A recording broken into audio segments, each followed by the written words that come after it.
Hello મિત્રો, જય માતાજી, જય શ્રી કૃષ્ણ। તો આજે આપણે બનાવીશું મેગીમાંથી ટેસ્ટી અને એકદમ સુપર ડિલિશિયસ અને એકદમ ઇઝી નાસ્તો। તો ચાલો બનાવીએ।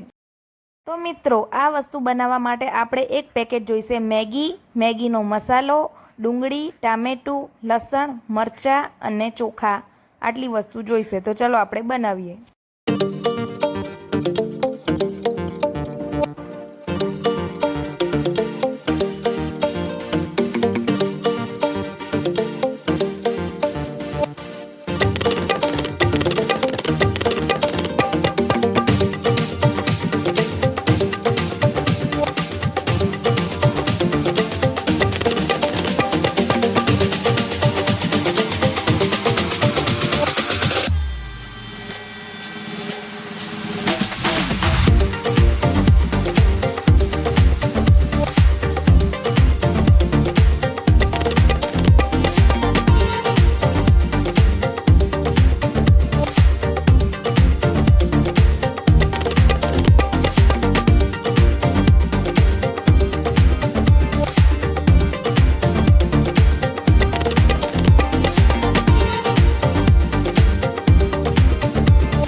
તો મિત્રો, આપણા મેગી પુલાવ તૈયાર થઈ ગયા છે। હવે ઉપર નાખી દઈશું આપણે કોથમીર। જો તમે આ પુલાવ બાળકોને ખવડાવશો તો બાળકો પેટ ભરીને ખાઈ લેશે અને તમે ટિફિન બોક્સમાં પણ તમે બાળકોને આપી શકો છો।